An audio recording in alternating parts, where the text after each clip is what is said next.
Pada video kali ini kita akan membahas materi tentang pengetahuan dasar geografi. Baiklah, langsung saja masuk pengertian geografi. Geografi berasal dari bahasa Yunani yaitu geographia, di mana geo berarti bumi dan graphein berarti tulisan, uraian atau deskripsi. Jika ditelaah dari kata asal geografi tersebut, maka geografi merupakan ilmu pengetahuan yang menuliskan, menguraikan, atau mendeskripsikan hal-hal yang berhubungan dengan bumi. Lanjut. Berikut beberapa ahli yang mendefinisikan geografi. Alexander von Humboldt. Geografi identik atau serupa dengan geografi fisik. Ia menjelaskan bagaimana kaitan bumi dengan matahari dan perilaku bumi dalam ruang angkasa, gejala cuaca dan iklim dunia, tipe-tipe permukaan bumi dan proses terjadinya, serta hal-hal yang berkaitan dengan hidrosfer.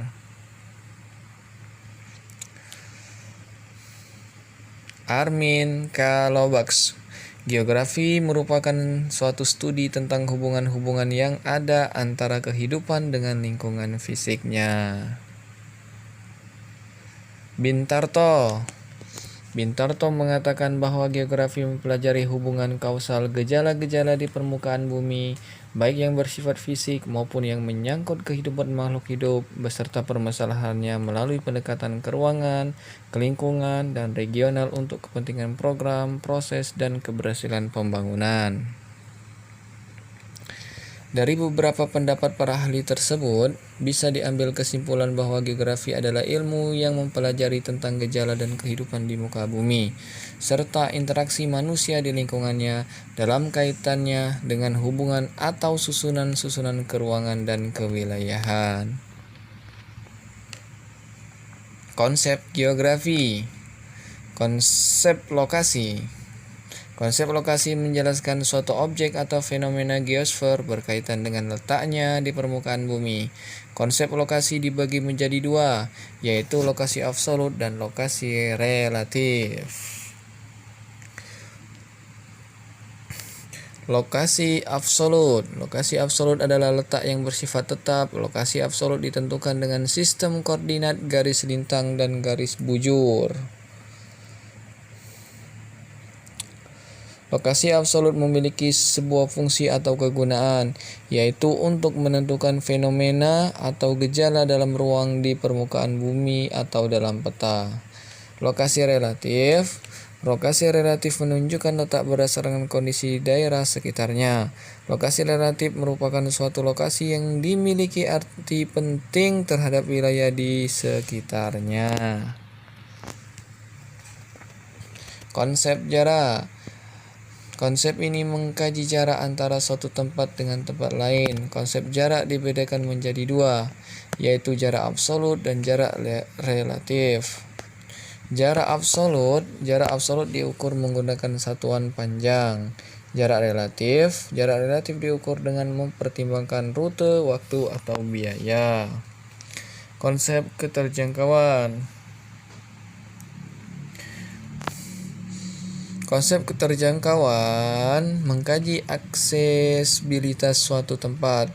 Soeharyono dalam bukunya yang berjudul Filsafat Geografi menjelaskan bahwa keterjangkauan tidak selalu berkaitan dengan jarak, tetapi lebih berkaitan dengan kondisi medan atau ada tindakannya, sarana angkutan atau komunikasi yang dapat dipakai. Suatu tempat dapat dikatakan dalam keadaan terasing atau terisolasi kalau tempat itu sukar dijangkau dengan sarana komunikasi atau angkutan dari tempat-tempat lain, meski tempat tersebut relatif tidak jauh dari tempat-tempat lain itu. Rintangan medan berupa adanya rangkaian pegunungan tinggi, hutan lebat, dan rawa-rawa atau gurun pasir yang luas merupakan contoh penyebab suatu tempat kurang dapat dijangkau dari tempat-tempat lain. Konsep pola. Konsep pola berkaitan dengan susunan bentuk atau persebaran fenomena dalam ruang di muka bumi, baik bersifat alami atau sosial budaya. Fenomena alami misalnya aliran sungai, persebaran vegetasi, jenis tanah, dan curah hujan. Fenomena sosial budaya misalnya permukiman, persebaran penduduk, pendapatan, mata pencaharian, jenis rumah, tempat tinggal, dan sebagainya. Konsep morfologi. Konsep morfologi merupakan konsep yang berhubungan dengan relief atau bentuk permukaan bumi yang berbeda-beda sehingga kegunaannya pun berbeda-beda. Bentuk permukaan bumi sebagai hasil proses alam memiliki hubungan dengan aktivitas atau kegiatan manusia dalam hidupnya. Morfologi menggambarkan perwujudan daratan muka bumi sebagai hasil pengangkatan atau penurunan wilayah secara geologi yang lazimnya disertai erosi dan sedimentasi hingga ada berbentuk pulau-pulau, daratan luas yang berpegunungan dengan lereng-lereng, lembah-lembah, dan daratan aluvial. Kita lanjut ke 6. Konsep aglomerasi ya. Konsep aglomerasi berkaitan dengan pemusatan atau pengelompokan suatu fenomena di permukaan bumi. Contohnya, masyarakat cenderung mengelompok pada tingkat sejenis sehingga timbul daerah elit, daerah kumuh, pedagang besi tua, dan pedagang barang. Konsep nilai kegunaan yang ketujuh. Pada konsep ini, daerah memiliki nilai manfaatnya tersendiri, terutama bagi orang yang menggunakannya. Contohnya, tempat wisata. Bagi wisatawan, merupakan tempat untuk berrekreasi. Namun, bagi pedagang, tempat wisata tersebut merupakan tempat berdagang yang menguntungkan. Konsep interaksi dan interdependensi. Setiap wilayah tidak dapat memenuhi kebutuhannya sendiri, tetapi memerlukan hubungan dengan wilayah lain, sehingga memunculkan adanya hubungan timbal balik dalam bentuk arus barang dan jasa, komunikasi, persebaran ide, dan lain-lain. Misalnya, gerakan orang, barang, dan gagasan dari suatu tempat ke tempat lain. Ini konsep interaksi dan interdependensi. Kita lanjut ke ke-9. 9. Konsep diferensiasi area. Konsep diferensiasi area berkaitan dengan ciri khas suatu daerah yang tidak dimiliki oleh daerah lainnya, sehingga menjadikan ciri tersebut sebagai suatu nilai tersendiri yang terdapat di dalamnya. Misalnya, daerah di pegunungan sebagai daerah pertanian yang menghasilkan sayuran, perikanan laut, atau tambak pantai, dan di daerah yang relatif datar terdapat tanaman padi. 10. Konsep keterkaitan keruangan. Suatu wilayah dapat berkembang karena adanya hubungan dengan wilayah lain atau adanya saling keterkaitan antar wilayah dalam memenuhi kebutuhan dan sosial penduduknya. Dengan kata lain, konsep ini menggambarkan hubungan antara persebaran gejala geografi di suatu tempat dengan gejala lain. Tujuan ilmu geografi. 1. Sikap. Sikap yang ingin ditanamkan dalam diri manusia sebagai makhluk hidup di bumi sebagai berikut. Pertama, menumbuhkan kesadaran terhadap perubahan fenomena geografi yang terjadi di lingkungan sekitar. Kedua, mengembangkan sikap melindungi dan tanggung jawab terhadap kualitas lingkungan hidup. Ketiga, mengembangkan kepekaan terhadap permasalahan dalam hal pemanfaatan sumber daya. Keempat, mengembangkan sikap toleransi terhadap perbedaan sosial dan budaya, mewujudkan rasa cinta air dan persatuan bangsa.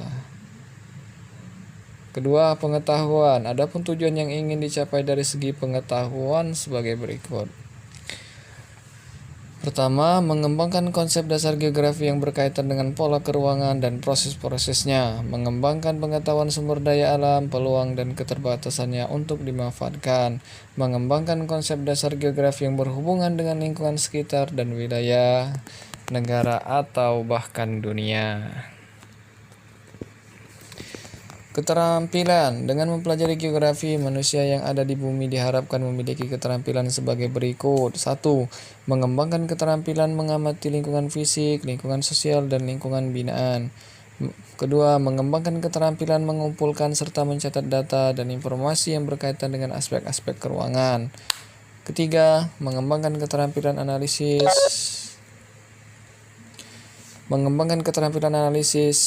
sintesis, kecenderungan, dan hasil-hasil dari interaksi berbagai gejala geografis. Ilmu pendukung geografi. Kita akan bahas ilmu pendukung geografi. Nah, coba perhatikan gambar. Di situ ada aspek fisik dan ada aspek sosial. Kita bahas geologi terlebih dahulu.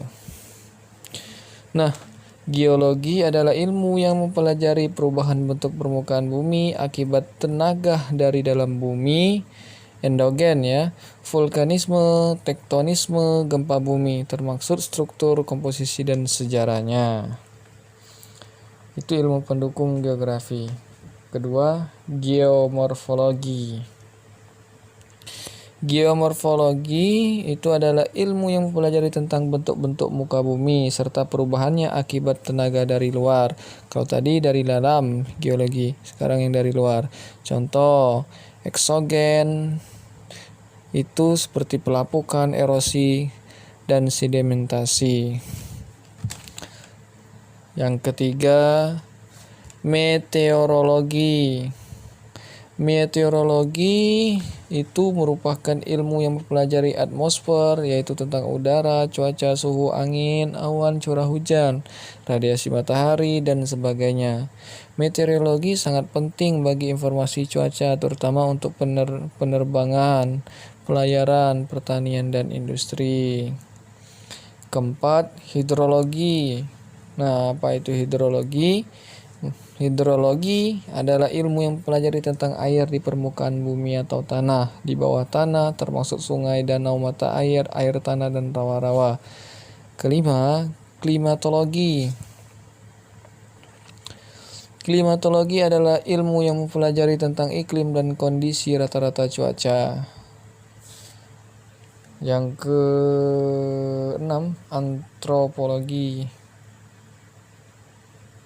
Antropologi itu ilmu yang mempelajari tentang manusia, khususnya mengenai ciri, warna kulit, bentuk fisik, masyarakat, dan kebudayaannya. Ekonomi. Nah, ekonomi itu ilmu yang mempelajari usaha manusia dalam memenuhi kebutuhannya. Demografi, yang kedelapan, yang terakhir. Demografi itu ilmu yang mempelajari dan menguraikan tentang penduduk, komposisi penduduk, dan jumlah penduduk. Nah, itulah ilmu pendukung geografi. Objek studi geografi. Pertama, objek material. Objek material merupakan sasaran atau isi suatu kajian. Adapun yang termasuk objek kajian geografi adalah fenomena geosfer terdiri dari 1. Atmosfer, cuaca dan iklim, litosfer, lapisan-lapisan batuan, hidrosfer, lapisan air, biosfer, lapisan kehidupan flora dan fauna, pedosfer, mempelajari tentang tanah, dan antroposfer, lapisan kehidupan manusia yang merupakan tema sentral di antara sfera-sfera lainnya. Objek formal, yang kedua objek formal. Objek formal adalah metode atau pendekatan yang digunakan dalam mengkaji suatu masalah. Metode atau pendekatan objek formal geografi meliputi perbedaan aspek, yakni aspek ruangan, spasial, kelingkungan, ekologi, kewilayahan, teritorial, dan aspek waktu temporal. Prinsip geografi. Pertama, prinsip persebaran. Prinsip persebaran di permukaan bumi terdapat persebaran gejala alam, di mana persebaran gejala alam yang tidak merata di permukaan bumi yang meliputi bentang alam, tumbuhan, hewan, dan manusia disebut dengan prinsip persebaran. Persebaran gejala atau fakta yang terjadi di permukaan bumi yang tidak merata bisa digambarkan diungkapkan dalam ruang atau wilayah. Sehingga dengan melihat dan menggambarkan gejala tersebut pada peta, maka akan bisa ditunjukkan hubungan antara gejala satu dengan yang lainnya. Kedua, prinsip interrelasi. Suatu hubungan yang saling terkait dalam ruang atau antara gejala satu dengan gejala yang lain disebut prinsip interrelasi. Hubungan antara satu faktor dengan faktor lain tersebut antara lain hubungan antara faktor fisik dan faktor fisis, faktor manusia dengan faktor manusia, dan faktor fisis dengan faktor manusia, yang pada akhirnya akan bisa diketahui karakteristik atau gejala yang ada pada suatu wilayah tersebut. Itu prinsip interrelasi. Prinsip deskripsi. Prinsip deskripsi bisa diartikan sebagai penjelasan yang lebih jauh atau lebih terperinci tentang gejala atau fenomena alam yang sedang dipelajari dan diselidiki. Prinsip deskriptif bisa disajikan dalam bentuk tulisan atau kalimat, peta, gambar, tabel, dan juga grafik. Maksud dari prinsip deskripsi yaitu pada interrelasi gejala satu dengan gejala yang lain atau faktor yang satu dengan faktor yang lain bisa dijelaskan sebab dan akibat dari interrelasi tersebut. Prinsip korologi. Prinsip korologi merupakan prinsip yang meninjau gejala, fakta, ataupun masalah geografi di suatu tempat yang ditinjau persebarannya, interrelasinya, interaksinya, dan integrasinya dalam ruang tertentu. Di ruang tersebut akan memberikan karakteristik kepada kesatuan gejala tersebut. Ruang yang dimaksud adalah bagian permukaan bumi, baik keseluruhan atau sebagian.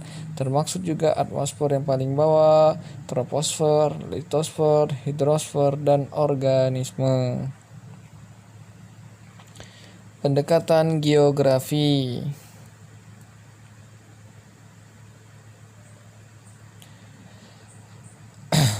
Kita akan bahas pendekatan geografi. Pertama, bisa dilihat dari gambar, itu pendekatan ke ruangan, pendekatan lingkungan, pendekatan kewilayahan. Nah, pendekatan ke ruangan merupakan suatu cara pandang atau kerangka analisis yang menekankan eksistensi ruang sebagai penekanan. Eksistensi ruang dalam perspektif geografi dapat dipandang dari struktur, pola, dan prosesnya. Dalam konteks fenomena keruangan, terdapat perbedaan kenampakan struktur, pola, dan proses. Struktur keruangan berkenaan dengan elemen-elemen pembentuk ruang. Elemen-elemen tersebut dapat disimpulkan dalam 3 bentuk utama, yaitu kenampakan titik, kenampakan garis, kenampakan bidang. Kerangka kerja analis pendekatan keruangan bertitik tolak pada permasalahan susunan elemen-elemen pembentuk ruang. Dalam analisis itu dilakukan dengan menjawab pertanyaan-pertanyaan sebagai berikut. What? Struktur ruang apa itu? Where? Di mana struktur ruang tersebut berada? When? Kapan struktur ruang tersebut terbentuk seperti itu? Why? Mengapa struktur ruang terbentuk seperti itu? How? Bagaimana proses terbentuknya struktur seperti itu?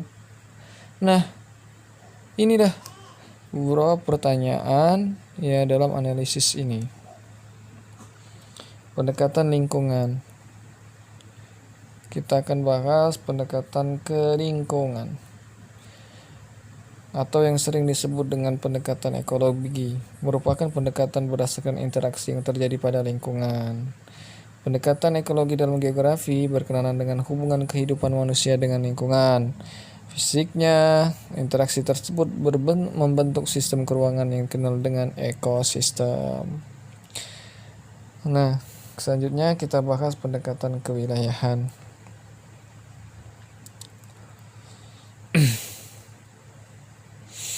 Pendekatan kewilayahan. Dalam pendekatan kewilayahan yang dikaji tentang persebaran fenomena, gaya, dan masalah dalam keruangan, interaksi antar variabel manusia dan variabel fisik lingkungannya yang saling berkaitan dan mempengaruhi satu sama lain. Pendekatan ini merupakan pendekatan ke ruangan dan ke lingkungan, maka kajiannya adalah perpaduan antara keduanya. Pendekatan ke ruangan, ke lingkungan, kewilayahan dalam kerjanya merupakan satu kesatuan yang utuh. Ini kesimpulannya ya. Pendekatan yang terpadu inilah yang disebut pendekatan geografi. Jadi, fenomena, gejala dan masalah ditinjau penyebaran ke ruangannya, keterkaitan antar berbagai unit ekosistem dalam ruang, penerapan pendekatan geografi terhadap gejala dan permasalahan dapat menghasilkan berbagai alternatif pemecahan masalah. Inilah kesimpulannya dari ketiga pendekatan geografi tersebut. Aspek geografi itu aspek fisik. Aspek fisik geografi membahas tentang geosfer yang bersifat fisik seperti air, tanah, dan iklim dengan segala proses alamiahnya. Dalam hal ini aspek fisik geografi sebagai berikut. Topologi. Topologi meliputi unsur letak, batas, luas, dan bentuk dari satu wilayah. Aspek biotik. Aspek biotik yaitu aspek yang meliputi unsur vegetasi seperti tumbuhan atau flora, hewan, fauna, dan kajian penduduk. Aspek non biotik. Nah, aspek non biotik adalah aspek yang meliputi unsur-unsur non biotik seperti tanah, hidrologi yang mencakup air, darat, dan air laut, dan juga kondisi iklim dari suatu wilayah. Aspek manusia.